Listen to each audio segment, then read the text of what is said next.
bi amina kuma mɔgɔ min kan o ye Muammar al-Qaddafi fo cogo wɛrɛ Muammar al-Qaddafi ale min ye Libi mara san 41 ani kalo 11 ani tile 22 amina kuma ka ɲɛnamaya kan kana se Libi présidenya sɔrɔli a fɛ fo ka taa se a ka fatuli ma. Qaddafi a bangena Libi dugu min bɛ yen n'a bɛ f'a ma Sirte. Qaddafi a ba o ye Aisha ale fatula 1977. Qaddafi a fa o ye Mohamed Abdulsalam ale fatula 1985.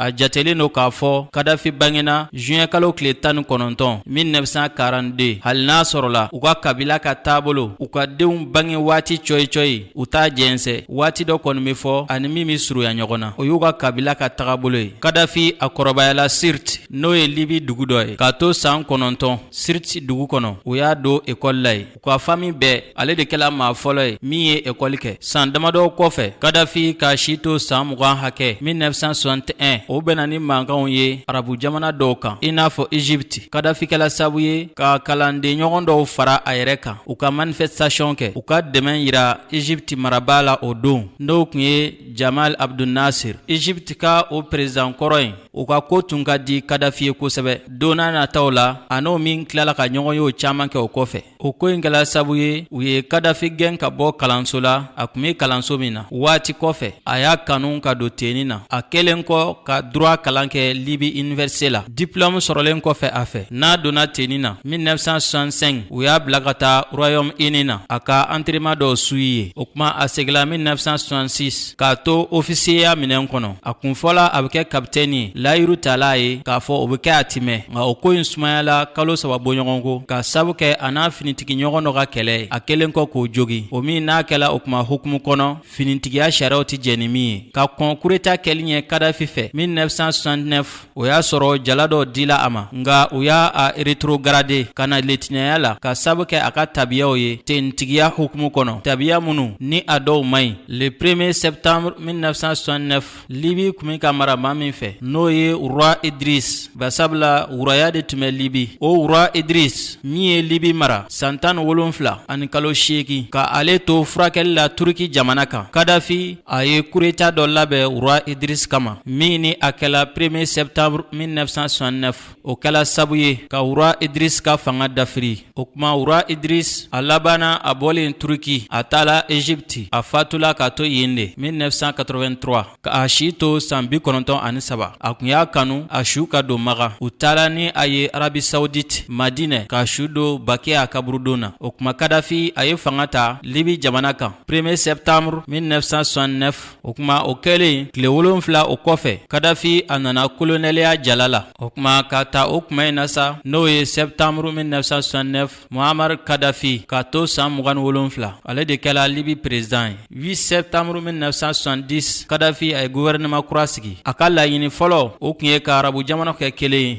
min ni ani panafricanisme nana ɲagami ɲɔgɔn na kɔfɛ. O kuma ka farafina jamanaw ka olu bɛɛ sen don a ka laɲini na o bɛ se ka jɛn ka kɛ kelen ye cogo min. 27 décembre 1969 Jamal Abdel Nasser n'o tun ye Egypte président ye ani Sudan président Jafar Nameri o ni Qaddafi jɛnna ka tɛgɛnɔ bila kɛ sɛbɛn dɔ la min bɛ tali kɛ baaraɲɔgɔnyaw kan ani ɲɔgɔn dɛmɛ. Egypte président kɔrɔ Jamal Abdel Nasser ale fatulen kɔfɛ o ma nɔbila kɛ u ka fara ɲɔgɔn kan in na. A kuma Syrie président Hafiz al-Assad 17 avril 1971 ale fana ye sen do jɛkulu in na n'o ye Union des Républiques Arabes. Hali n'a sɔrɔ waati kɔfɛ Anwar al-Sadat ale sigilen Egypte président na o ni Qaddafi ma ɲɔgɔn faamu. O kɛla sabu ye ni fara ɲɔgɔn in ma taa ɲɛfɛ bilen. Qaddafi a y'a laɲini ka fara ɲɔgɔnya kɛ ni Algérie fana ye. Houari Boumediene ale min tun y'a président ye waati ani ka fara ɲɔgɔnya kɛ ni Tunisie ye ka Habib Bourguiba to Tunisie kunna nka o ko in ma taa ɲɛfɛ ani olu si ma ɲɔgɔn faamu. San damadɔ kɔfɛ Qaddafi a y'a laɲini ka calendrier kura dɔ dilan min n'a jate bɛ daminɛ ni Rasoul alayhi salam n'ale ka fatuli ye 1995. Qaddafi a y'a laɲini Bill Clinton fɛ n'o tun ye Amérique président ye a waati denmuso kelen b'o fɛ n'o ye Chelsea ye. A y'a laɲini Bill Clinton fɛ a ka a denmuso o di a denkɛ dɔ ma min na Libi ni États-Unis u ka cɛ bɛɛ bɛ ɲɛ kosɛbɛ nka Bill Clinton ma jɛ ni o wale in ye.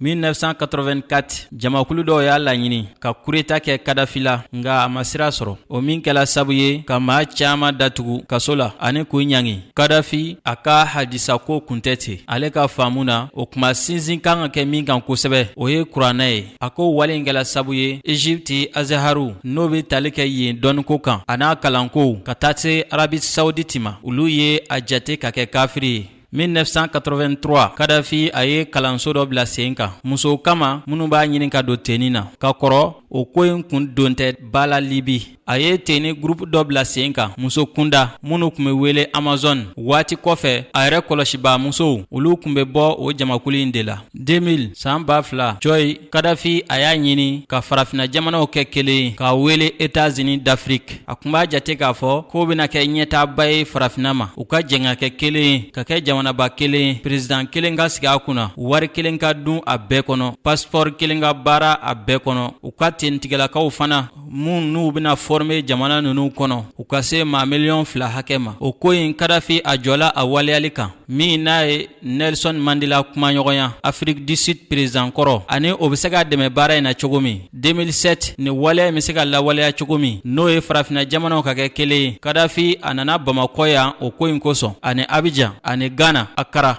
nga o kuma ko in a ma se ka lawaleya ka sabu kɛ farafina jamana caaman ma jɛ ni baara in kɛli ye a waati. 2007 Kadafi a taala Paris. Nicolas Sarkozy ale min kun ye Faransi président a waati o y'a kunbɛn ka kɔn o ka sigilen ɲɛ a ye wari min di o ma ka tɛmɛ k'a sɔrɔ o ma kɛ président ye. O fana kuma kuntala ka jan kosɛbɛ min n'a kiiri bi sen na Nicolas Sarkozy nɔfɛ. An bɛ don min na i ko bi 2025 yɛrɛ la kiiri in daminɛna ka ban. Kadafi a investila projet caaman na ka tɛmɛ. Muammar Kadafi waati dɔ la ale de tun ye mɔgɔ ye maa min ka wari ka ca ni diɲɛ bɛɛ ta ye ka sabu kɛ o kuma pétrole siraw ani gaziw ani dugujukɔrɔ fɛn wɛrɛw minnu kun b'a ka mara la Libi. A ka nafolo kasabi o kun bɛ taa i jɔ dolari miliyari 200 la. 2 février 2009 Kadafi a kɛla Union Africaine président ye. A ye san kelen kɛ o la. A lajɛba min n'a kɛla Addis Abeba Ethiopie jamana kan min ne a y'a fɔ a yɛrɛ ma o ko in senfɛ wura des rois traditionnels d'Afrique Maliki Muluki Ifriqiya n'o ye farafina jamana masaw olu fana ka masakɛ. Kadafi a y'o tɔgɔ in da a yɛrɛ la Union Africaine président in senfɛ. Février 2011 Kadafi ale de kɛla maa ye o kuma in na diɲɛ arabu jamana bɛɛ kɔnɔ maa min sigilen mɛnna président na halisa n'a b'a la. Février 2011 Kadafi ale de kɛla o mɔgɔ ye o y'a sɔrɔ a ye san 41 sɔrɔ Libi président na. Le 15 février 2011 jamana kɔnɔden dɔw olu ye murutili farida ka manifestation boloda Kadafi ka fanga contre la min n'a kɛla ɲɔgɔn sama-samaba ye Libi dugu caaman kɔnɔ. O kuma manifestation tola senna mankan tola senna le 3 mars 2011 CPI